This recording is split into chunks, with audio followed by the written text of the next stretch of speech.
I'd like to welcome all of you guys to SEO Ranking webinar.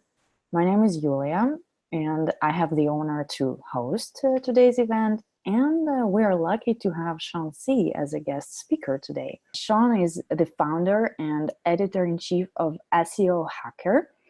Sean has managed to grow his blog from 0 to 60,000 visitors per month, and he's ready to share his insights and tips with you guys today. Sean, could you please introduce yourself? All right. Hey, guys. So my name is Sean. I'm the CEO and founder of SEO Hacker. And I started the company way back 2009 as a freelancer, actually. That was quite some time ago. I was straight out of college back then, 21 years old, and I'm 31 now. So that's a decade ago, actually. And we're a company serving around over 50 clients, mostly from the Philippines, where I live and work. And we have around 55 people also working for us in-house. Right now, they're all working remotely. And that is because of the lockdown. It's a countrywide lockdown that we have right here in the Philippines. I'm going to be sharing my screen right about now. Are any of you guys bloggers? Can you just put in the chat, I'm a blogger, if you guys are blogging, so that I know how many bloggers we have right now. Blog, okay, great. Blogger for travel website. All right. So that makes 4 of you. No, I'm just kidding. So, all right, we have a lot of bloggers. All right, this is going to be relevant for you, and the reason behind that is because I was a blogger. That's how I started, really. So way back in 2009, I was fresh out of college. Honestly, I really did not know what to do with my life. I knew I didn't want to work for a company as an employee for a very long time and get, so the salary for an IT graduate here, and I did graduate from one of the top universities here in the Philippines, which is De La Salle University. The average salary would be $500 a month. That's it. Like, you're going to have to slug through with that, and the tax is like 30%. So you're going to have to live with that, and you get promoted after like 3 to 5 years, and you may be able to get like $1,000 per month, but that's pretty much it. So I didn't want to live like that. And I started blogging, not really because I knew it was a way for me to make more money, but because writing was a passion of mine. So when I started blogging, I wrote for a blog named God and You. I'm a born-again Christian, and I would write about my faith. I would write about stuff that I believed in, like philosophy, apologetics, dating even. And I would check that no one was really reading my stuff. So I'm going to cut the story a little bit there and show you why you have to listen to me. So like these are places where I've been featured in, both online and offline. Like, if there are some logos here that are familiar for you, I have been featured there. I have an article there, most probably, or it's either my article that was featured there or they wrote about me. So I've been around, and this isn't even updated. Like, I've been featured in a lot more places, more than this. And I founded 4 companies. So SEO Hacker was my first company. It's my baby. I founded it 2009 April. It was a blog. That's how it started. SEO Hacker was a blog where I would journal everything I would learn about SEO, because I was doing SEO for my God and You blog. And so everything I would learn, I write in the SEO Hacker blog, and people started reading and sharing my stuff. And then it started to grow to become a services company. And yet, when 2010 hit, I had to register it as a sole proprietor company, and then we started getting a lot of clients from there.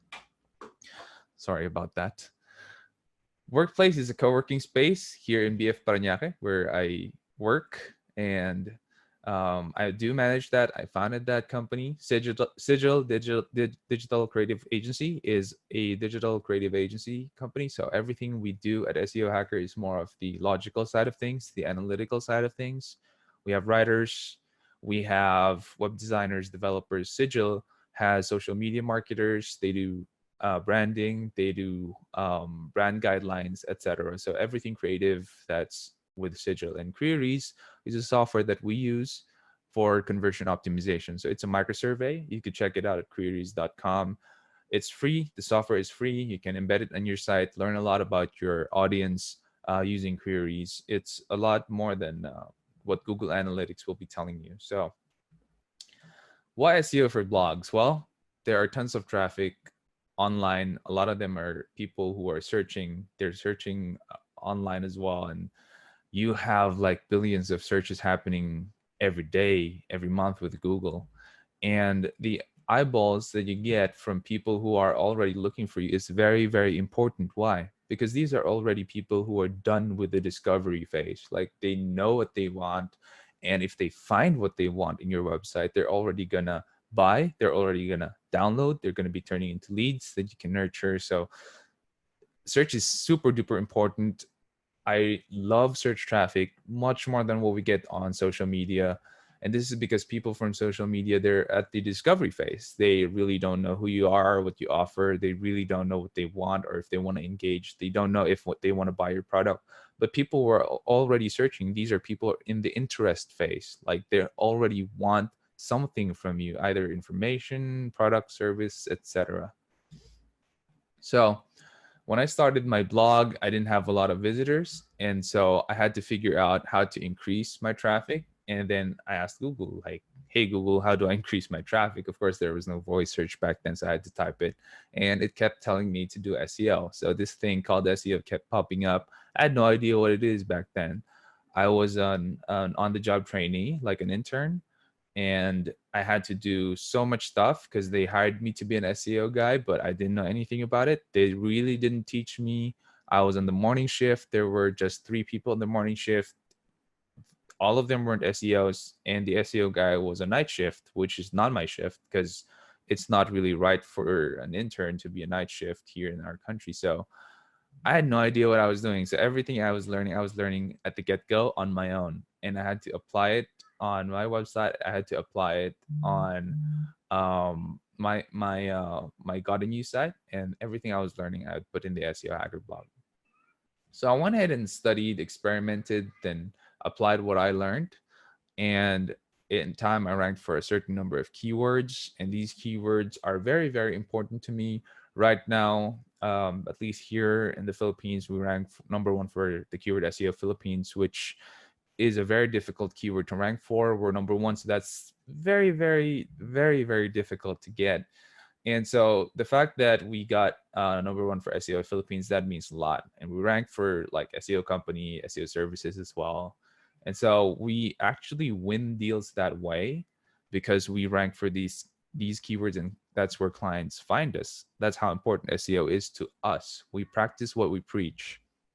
So my traffic had a steady increase, and SEO doesn't have to be complicated because I started with blogs, and that's how really I grew SEOhacker.com. If you have ever been to SEOhacker.com, you will know it's a blog. Like it's a blog that we publish 2 articles a week in. It could be anything about SEO, CRO.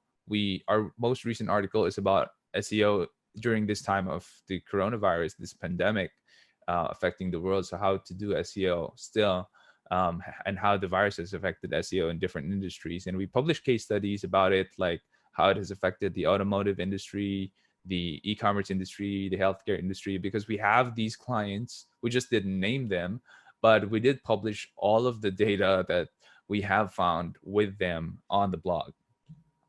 So SEO doesn't have to be complicated, but it has to be consistent. It is a discipline more than anything else.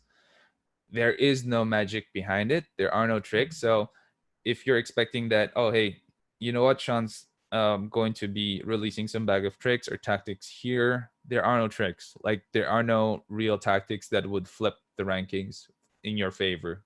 It is an everyday thing, an everyday discipline, and that's what I love about it, because you have to keep fixing, you have to keep producing every single day, and that effort compounds. And when it does compound, you're going to get much better rankings that will solidify in the near future. And when you have your ranking solidified, then it is that much more difficult for your competitors to get to where you are. They can't just overtake your rankings. And SEO is a zero-sum game, isn't it? When you're ranking higher, someone has to go down. So when you're going to take first place, the current first place rank would have to get bumped down to second place. And so it's a zero-sum game. There's just only what, 7 to 10 placements on the first page.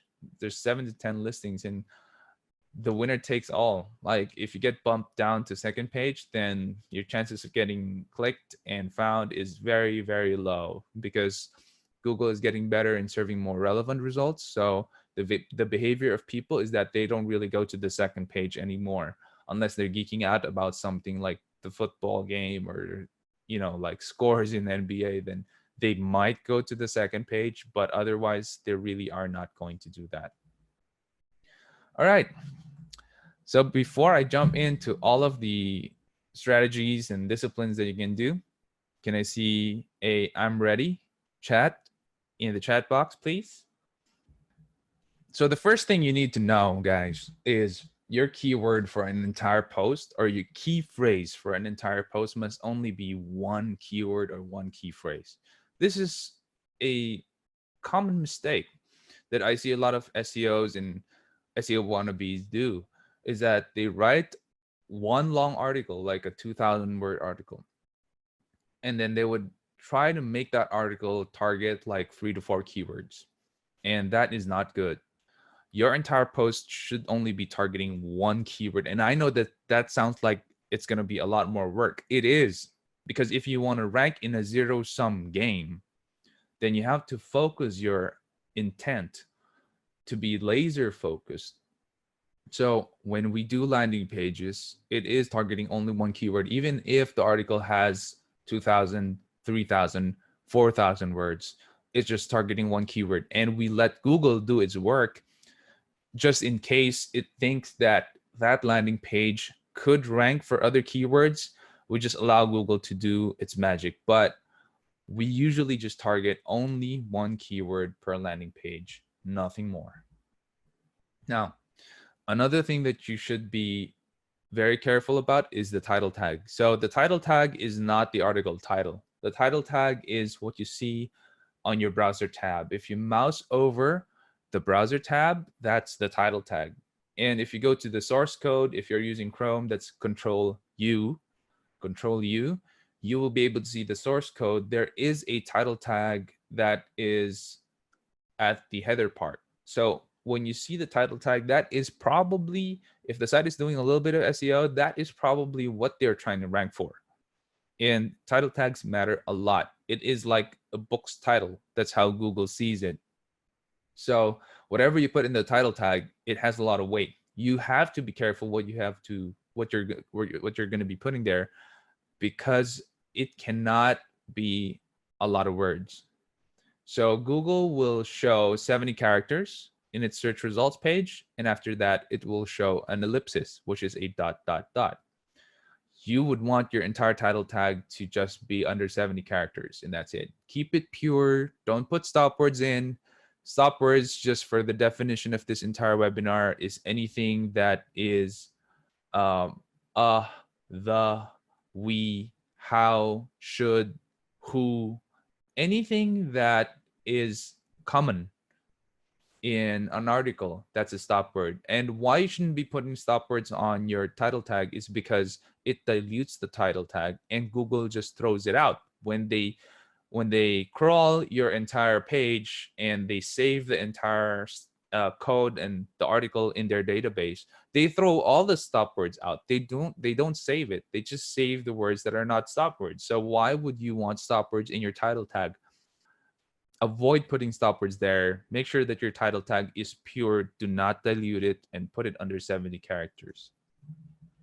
Now, the title tag is different from your H1 or your article title. Whatever your article title is, that's what readers usually see when they load the screen, and that's usually the biggest text in the blog page.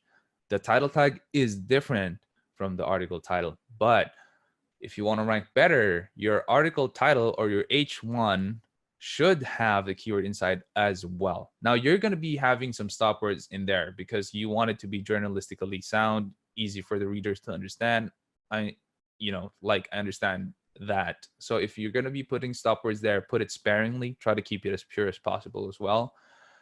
but it must have the keyword somewhere in there, because the H1 or the article title tells Google that, okay, is this writer or is this guy doing SEO, or is this gal doing SEO and writing this article? Is he or she trying to trick his readers, because the title tag is different and the H1 is different? So you want to be consistent there, because Google will try to figure out if you are writing about the title tag or not. And the H1 is a good backup for your title tag, which is, pretty much where your main keyword should be placed. And your first paragraph, same thing. So if you have the H1 loading above the fold, and by above the fold meaning anything that the user sees the moment they load your blog page, the moment they load your site, anything that they see immediately, that's above the fold. So the article title is above the fold, like 100% of the time. Users will see that immediately after they load the page, even on mobile. Your first paragraph, the same. Usually they would see it above the fold. So your first paragraph matters, and it must have the keyword inside as well. So you have your keyword consistently on your title tag, on your H1 or your article title, and then on the first paragraph as well. Where should you put it? Well, just make sure it's in the first paragraph. The first paragraph is usually 2 to 3 sentences, maybe 4 or 5, but that's it. So you put the keyword in the first paragraph. That's going to work to your advantage. Next is, you have to keep in mind all the articles you've ever written. So we have almost 1,000 articles in SEOhacker.com, because I used to publish like once a week. Now we publish like twice a week. And so we have almost 1,000 articles there. And you have to keep it in mind, every article that you've written, so that when you're going to be writing a new article, you know that, oh, I've written about this before, and you're going to be linking back to that older article before you publish the new one. So if you notice my articles, they're always interlinked to an older article. And that's because when people click that link and they read the older article, Google gives me plus points for that, gives the older article plus points for that. And you want all of your articles to rank. You want it all to be evergreen. I have tons of evergreen articles still ranking right now for us, and people still read that stuff. So that is what our 60K a month traffic looks like. And the 60,000 sessions we have every month, like 85% of it, I think, comes from Google. So we don't really pay for that traffic. We don't pay for those readers. They just come in and they just read SEOhacker.com. And so internal links also pass link juice. Link juice is what Google sees in terms of relationships between websites. So if I link to another website, that is a vote of confidence from me, from SEOhacker.com, to that website, because I'm not going to be linking to like a porn site or an unmoderated blog or a gambling site just because they're not relevant to me. I have no relationship with them. I wouldn't want my readers to go there. And so, like, if I do link to something outside of my own site, that is a vote of confidence from me to them. That's a relationship between me and them. And so internal links are links that I can totally control and link to my other assets within the site. So if I link to an older asset, that is a vote of confidence to my own stuff, telling Google, hey, you know what, I think this is still relevant. And so that just passes on link juice to the other article. And you would want that because you want all of your articles to rank better. If internal linking or interlinking is too much work for you because you did not try to remember like a lot of the articles that you have written, you can use a plugin if you're using WordPress. I use WordPress. I love WordPress. It's the most searchable CMS.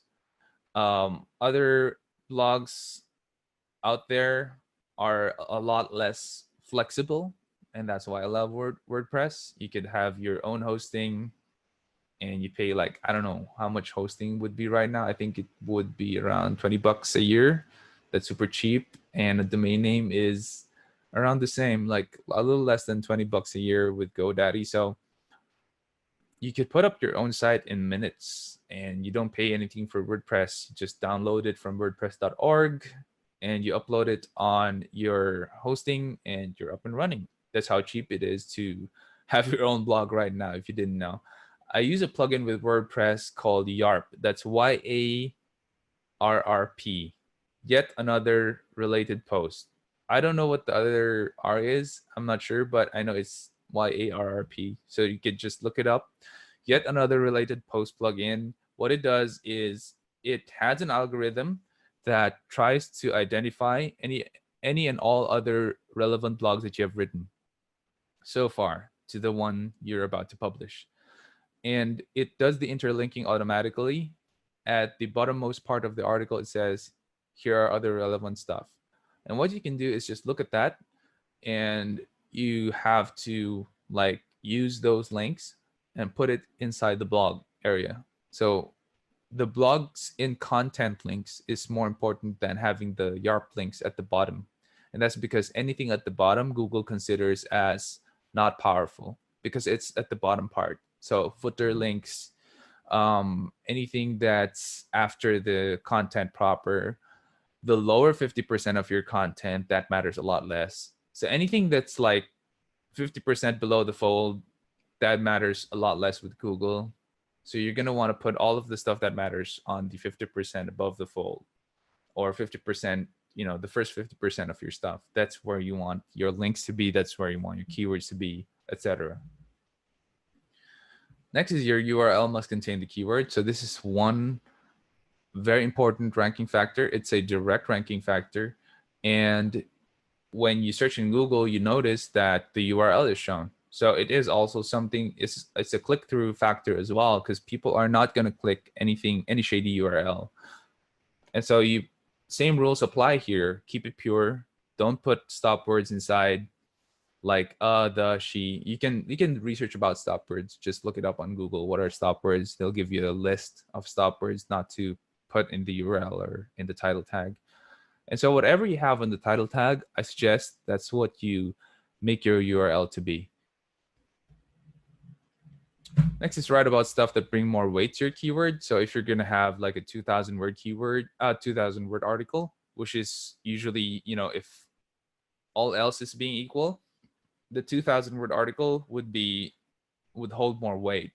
So 2,000 words, studies show, is the best amount of words that you can do and publish if you want to rank in Google.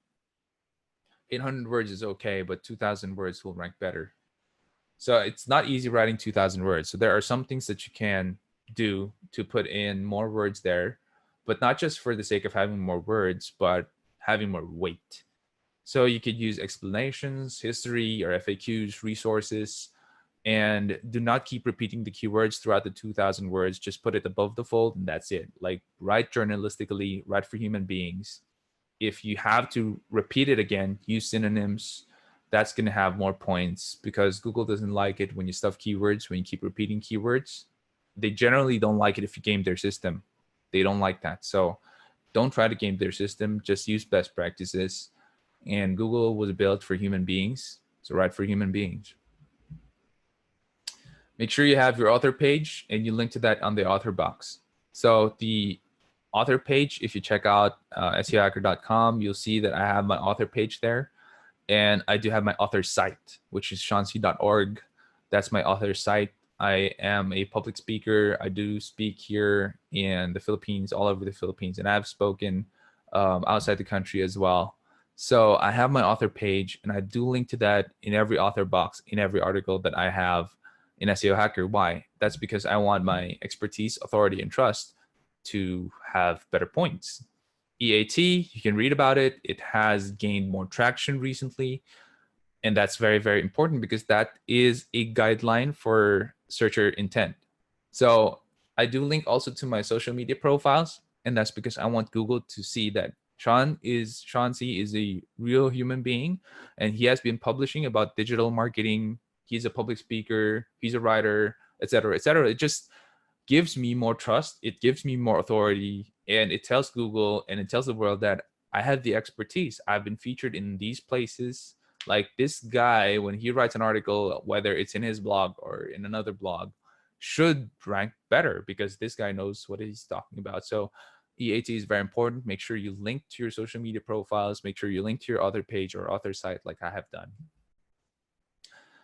Reduce interstitials. Interstitials are anything that hinder the user from immediately fulfilling his or her purpose. So these are pop-ups, these are scroll jacks. I do have scrolljacking in SEOhacker.com. That is because my purpose is also to build my email list.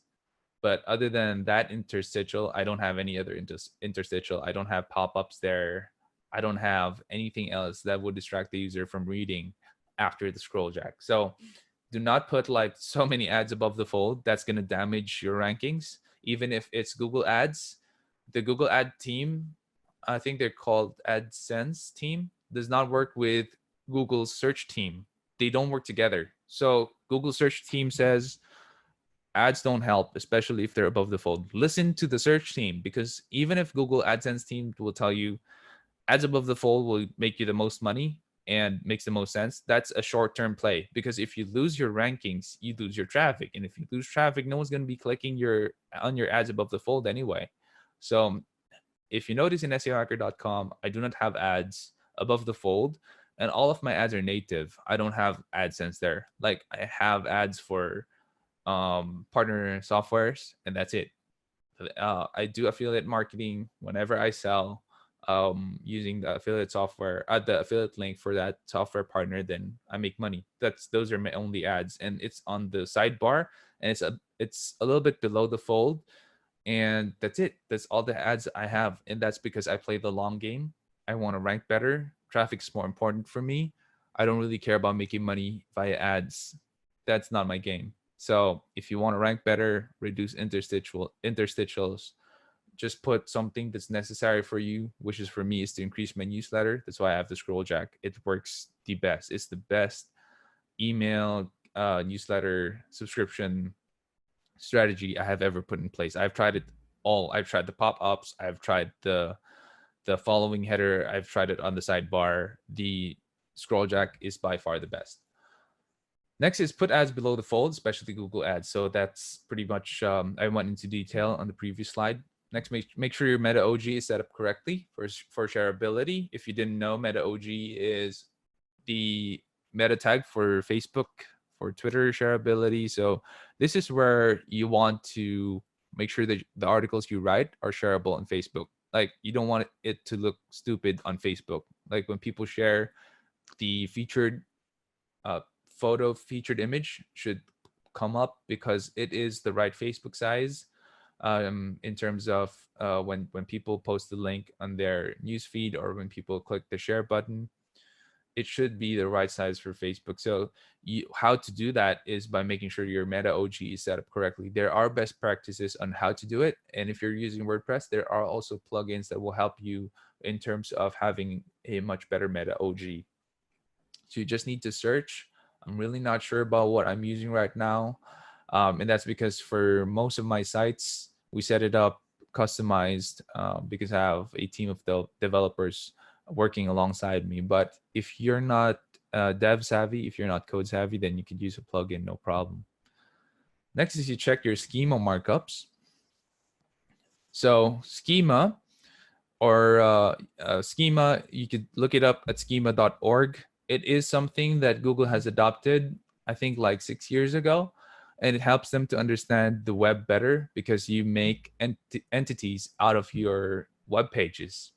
So this is not a direct ranking factor, but it is whenever you see a star rating on the search engine results page, that's a schema markup. Whenever you see like a knowledge graph pop out, like the answers are in Google itself, you don't need to click on the web page to get your answers, we call that the knowledge graph or the snack pack, then that is the result of a schema markup. So you would want schema markups intact and done properly, because those star ratings, those snack packs, those knowledge graphs, they get better clicks. So even if the schema markup is not going to be a direct ranking factor, it is still a click-through factor. And what uses it ranking high if you're not clicked, right? All right, guys. So one favor, if you're learning so far, can I get a yes, I'm learning in the chat box, please? Falling behind. No. Well, we have the recording. So you could check that out again. But yeah, fantastic. We have a lot of people learning. And yeah, I'm losing my voice. That's why I needed that break. Losing on meta OGs and schema. All right, meta OGs basically make your article shareable on Facebook. If you don't have meta OGs, your article when shared on Facebook is going to look stupid and people are not going to click that, especially because Facebook makes it so hard for your article to be seen and clicked. Facebook doesn't really like any outbound links from Facebook. So it doesn't like people going out of Facebook. It doesn't like it doesn't like it when people share a link that would make other people go out of Facebook. So your links, your articles generally would not rank well on Facebook's newsfeed. We call that edge rank. And I know edge rank has been deprecated, but there's no real new algorithm that Facebook has published how they rank the newsfeed. So I'm still going to be calling it edge rank. So this edge rank will make you rank very, very low, especially if your article is not optimized for shareability. And how you do that is you fix your meta OG. If you don't fix it, your image will not come out correctly. The description on Facebook about your link will not come out correctly, etc. Schema is a little bit difficult to explain. You could search the entities at schema.org, but basically, if you search for Barack Obama, for example, I know he's past president, don't take it against me, but if you search for Barack Obama's height, just saying, like search for Barack Obama's height, you notice that the Wikipedia answer would already be on Google's search results page, like 5 something or 6 something. I don't know how tall Barack Obama is, but the result, the answer would be there already. And that's because Wikipedia has their schema markups intact, and Google is able to find that and save it and then put it out on the search results page so that it's easier for the users. How often that is clicked, I'm not sure, but what I do know is it must be clicked more. Another thing I do know is that if you have the star ratings on Google itself, on the Google results page, you have like star ratings for your services, star ratings for your restaurant, then that result's going to be clicked a lot more. So you're going to have a lot more clicks because of schema markups, proper schema markups on your site. Hope that makes sense. Now you have your sitemap. So if you don't have a sitemap right now, if you're using WordPress, there is sitemaps.xml or there's Yoast that will auto-generate a sitemap for you that auto-pings Google whenever you publish a new post. Sitemaps are important to search engines. This is because they use sitemaps to crawl your site thoroughly. And sitemaps also dictate when they would keep coming back. Like, is it weekly? Is it monthly? Is it daily? Is it bi-weekly? So it's the sitemap that dictates that. I see your questions on the chat box. I will get to them after the webinar. I had to just insert that answer earlier because Lauren was falling behind. But I will get to your questions after the presentation. So the sitemap auto pings Google. The site, I'm not talking about an HTML sitemap for people, right? I'm talking about an XML sitemap. And an XML sitemap doesn't really make so much sense if you read it. It is code. And the only purpose of it is to make sure that Google crawls everything in your website. So I use Google XML sitemaps in my website. That is a plugin that I use, and it just takes a load of work from me and my team. Next is avoid accepting guest posts, but if you must, make sure that you use the UGC or sponsor tag for outbound links. So guest posts from other webmasters or authors would usually link back to their site or their asset. Now, why are guest posts good for you? It's because if you don't have anything scheduled on that day, or if you're running out of ideas, relevant guest posts could be a good way to get another piece of content out there. Usually, if the webmasters are willing to pay, that's also money for you, income. Do I accept guest posts in SEOhacker.com? No. It's in SEOhacker.net that we do. And that's because SEOhacker.net is my company site. I don't write there per se, but we have guest posters posting their articles there, which helps my SEOhacker.net site have more content. And they do link back to their site, but we tag it as UGC or user generated content. How you tag it as UGC or sponsored, you can look it up in Google. It's really like how you put in the no follow tag. It's the same. So no follow is slowly being disrespected by Google in a sense, and they're shifting towards UGC or sponsored tag. Make sure that if it's a guest post, you have the UGC or user generated content tag in there. Or if you got paid for that guest post, then you put the sponsored tag in there for every outbound link that the guest poster put in. So outbound is anything going out of your site. That's an outbound link. So you're linking to another site. That's an outbound link. So guest posts, if you're going to make money out of it, I don't make money out of guest posts. All of my guest posts, I don't accept payment because I don't want to be tagged by Google as a site that's just getting paid for guest posts. So nowhere in my site can you see that I'm accepting payments for guest posts. And we have not accepted any payments for guest posts. We just allow them to guest post if it is a relevant article that's related to digital marketing or SEO.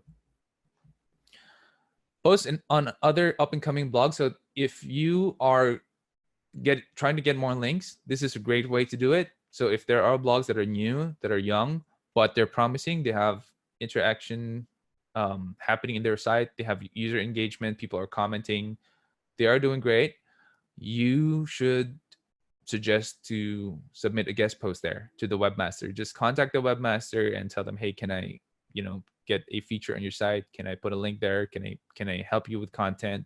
Put a guest post in there, link back to your site. That's going to help you a lot.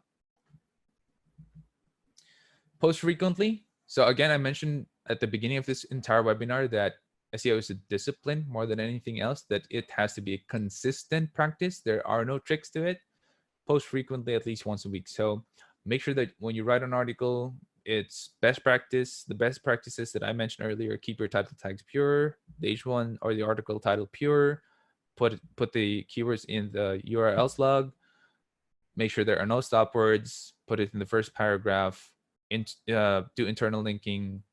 All of these disciplines, you just have to every day put it in, and do it once a week, so that Google has a reason to keep coming back to your site at least once a week, and that ensures that you have good crawl budget. When we say crawl budget, meaning that's when Google gives you a budget on how often it will come back to your site to crawl everything. And you do want more crawl budget. It's good for you, because when Google frequently crawls your site, then that means Google likes your site. And that also means whenever you have something new, like a change here and there, Google will come back to crawl it and update it in their database. Now, I know the 2,000 words, even if it is weightier, it is a lot of work. So if you can write 800 words upwards, at least, if you could, because that's going to be like the mid zone of what we as writers can potentially write every week. And it's not going to be too tough for us, because 2,000 words is pretty tough. So 800 words, that's okay. Just make sure that you put in the best practices that I mentioned. Share your posts in relevant communities. That's on your Facebook group, LinkedIn group.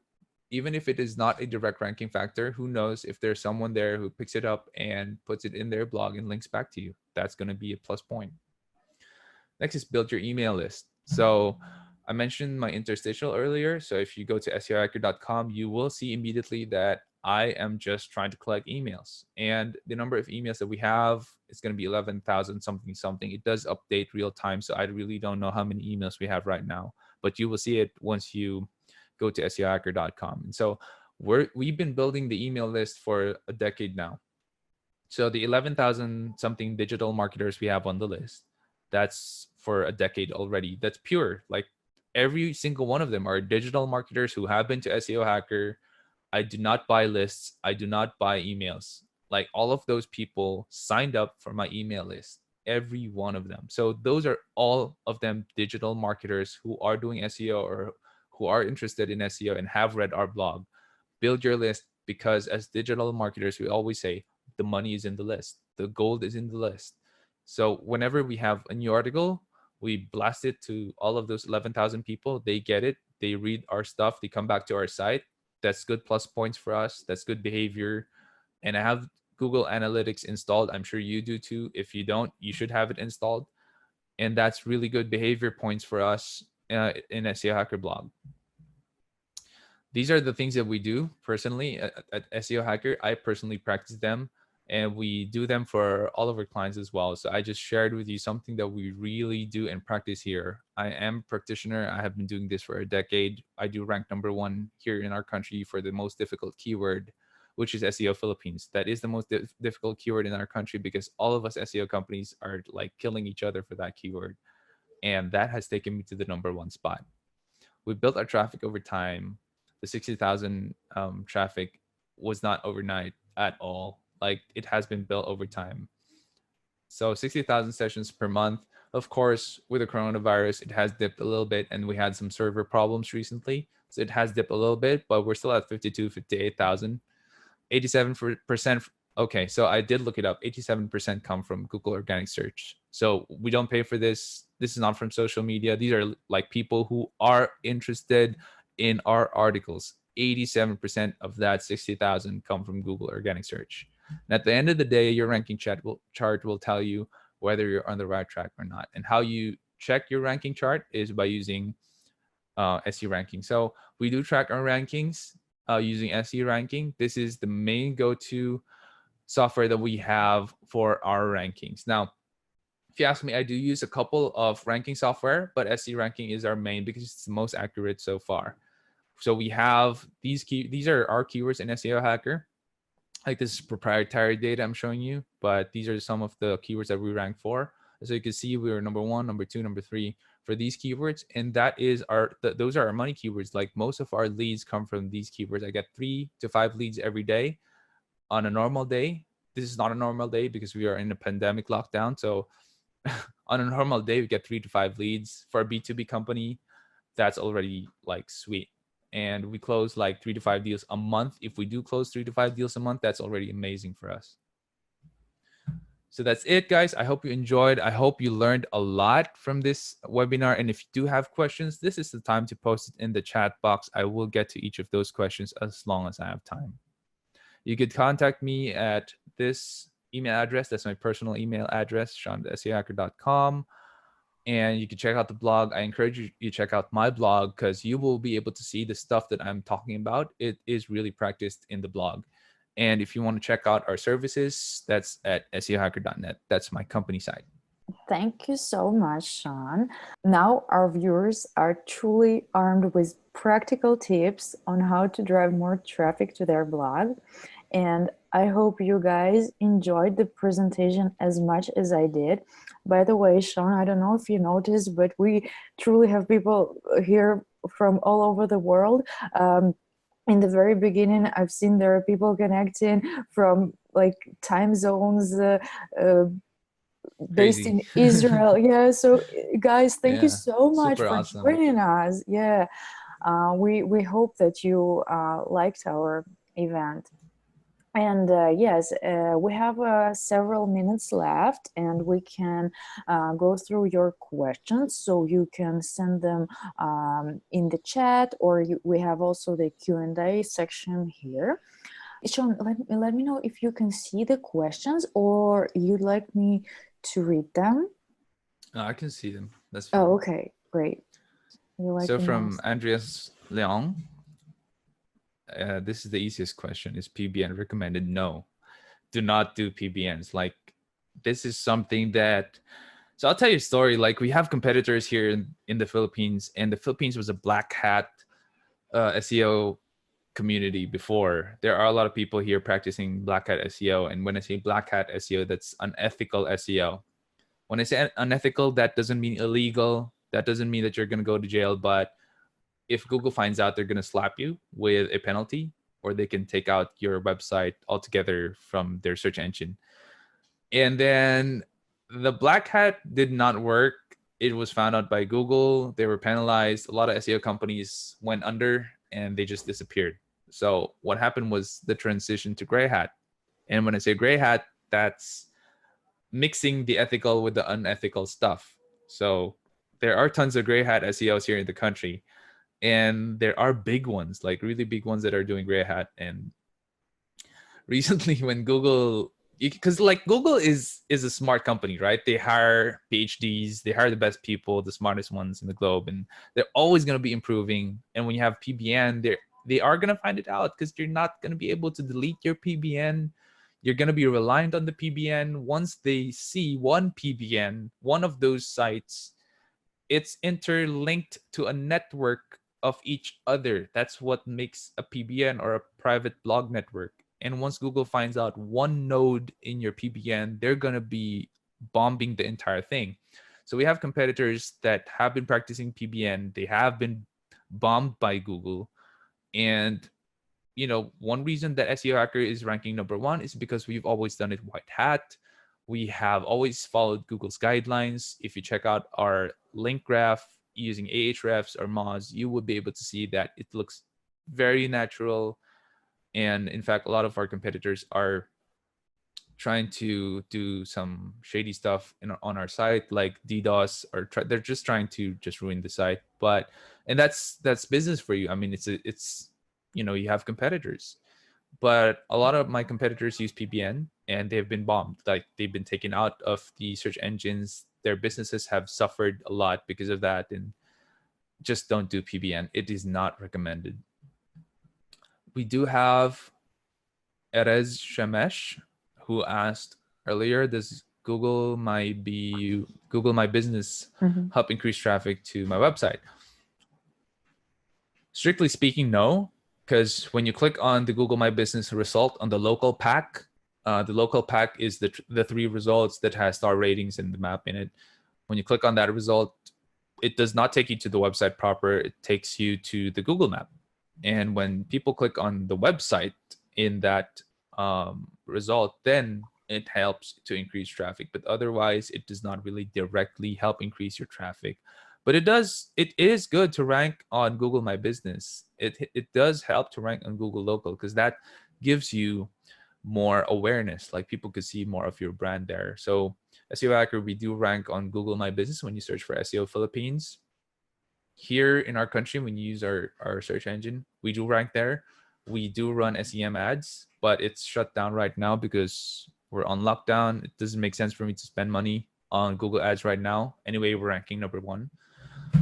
So I do spend on Google ads. I do rank on Google My Business, and I do rank on first page. So that's 3 listings I have on the first page of Google. What are the chances that I'm not going to be part of the bid in any project that requires SEO? There's a very low chance that they're not going to include me. So we get a lot of bids this way. We get into a lot of projects this way. That's how we win our clients. We got like more than 50 clients partnered up with us. And we're very good in face-to-face salesmanship, building relationships. And so we get to keep them even through this lockdown.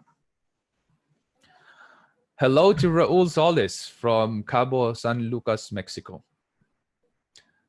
All right. Can I watch a recorded one? Yes. I think the SE ranking team, Yulia, has the recorded. Yeah, we'll definitely send out the recording to all today's participants. Sean, we also have a Q&A box on the bottom of your screen. You might see it. I know. Yeah, there are a lot of questions there. But there are also in the chat box. I'm just trying to get through the chat box first. Okay. But I am going to get to the Q&A. We have tons of questions. By the way, guys, obviously we won't be able to cover all your questions today. However, please feel free to text us anytime on social media. Our SE ranking support team is always there for you to answer any software related questions or general SEO questions. We're here to help, and make sure you follow Sean on his social accounts, because he's posting a lot of really useful blog posts there. So you can get a lot of very helpful tips. Download my ebook. Oh, yeah. So yeah, I do have an ebook, which we're going to be linking to you a little later on, towards the end. And that's not really about SEO per se, but my journey as a startup guy. So I started with 1,300 pesos. It's like, I don't know, like $70, a little less than $70. That's how much I used to start the business. And right now we're making a lot. So like I started with nothing, really, almost nothing. But right now we're a 50-man team, all in-house. We're partnered with 50 plus enterprise level, medium to enterprise level clients. And how I did it and the principles behind it is in that book. Okay, so how to address images in the blog, tagging and naming. This is from Lauren Van Riper. And I'm going to be like addressing it with the first question in the Q&A box. This is the alt attribute on image tag matter. Like images, there's only one real way to make them rank for keywords, and that's the alt text. So if you have the keyword on the alt text, and this is not any keyword, this is a keyword that's supposedly describing the image. So don't put like so many keywords on the alt text just because it's not seen by the user. Don't hide keywords in there. That's really bad practice. You should put anything that describes the image there. So if it's an image of a dog lying down, the alt text should say dog lying down. It shouldn't say anything else. It shouldn't say dog training. It shouldn't say how to train your puppy. It shouldn't say anything like that. It just should describe the image. Something else that might rank your image is the image file name. So before you upload it, make sure the image file name has the keyword inside. Now, images will not really help you in terms of getting relevant users in your site because it will rank on the Google image search. When it ranks for Google image search, that doesn't mean that the user is searching for something about your article. It just means that the user is searching for an image. And so like, I don't recommend putting too much effort on image SEO unless you are a stock photo site.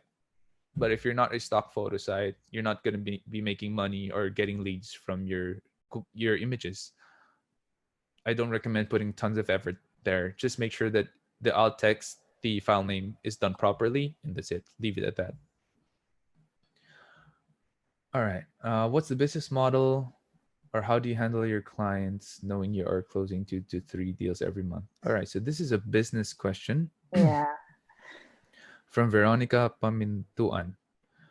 And if any other person here who's blogging has clients and you're doing SEO for them, I'll try to answer this question anyway. So we have around 50 people in the team, a little more than 50 people actually, all in-house. So it is not hard for us to handle a lot of clients. We're closing 2 to 3 deals. Yeah, we're closing a little bit more than that. But how we have a process already that's intact. Like when I close deal or when my business developer closes a deal, we have to dictate the start date. Is the contract signed? Has the first payment been done? And all of this is moved to the accounts management team, and they're the ones who disseminate this entire thing to the project managers and the other people in the team. And so the work starts. It's streamlined. We really don't make it complicated. We just say, okay, we have the deal. Here's the contract. This is the start date. This is how much the contract is for. This is what we need to do for them. And it's because we have the scale already. It's very, very much streamlined. Does it make sense? Let's talk about keyword density. Maybe I think it's an interesting question. Sure, Yulia, you may want to just pick some questions since we yeah. I want to hear the answer. We have so many questions here. And by the way, guys, thank you for your questions. Yeah. I feel really good that you are engaged and that you have listened in. You didn't use your phones or use your social media during this time. But we're gonna have to pick some of the best questions here. Yulia, can you help me out? Yeah, I like the one about the keyword density. So are we actually writing for humans or we're writing for Google? And the person who is asking the question tells us that they are practicing 1.5 keyword density. And do you have any advice on that? 1.5 is all right. My suggestion is to stick to 1%, but the better advice would be to actually not count keyword density. I don't count keyword density because I use best practices, and the best practices, I have gone through them earlier, which is just make sure the keyword is in the title tag, it's in the H1 tag or the article title. It's in the first paragraph. It's in the URL. Do away with stop words. Keep it as pure as possible. Like if you have those intact, that's called keyword placement. And for me, placement is more important than density.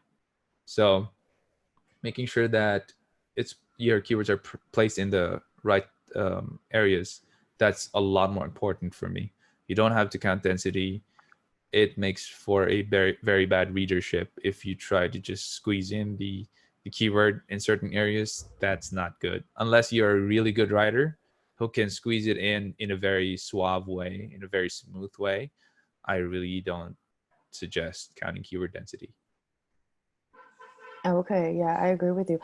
I actually saw one more interesting question on the chat. Can't find it now, but I think it was asking about how many links to your blog you would recommend to put on your guest post.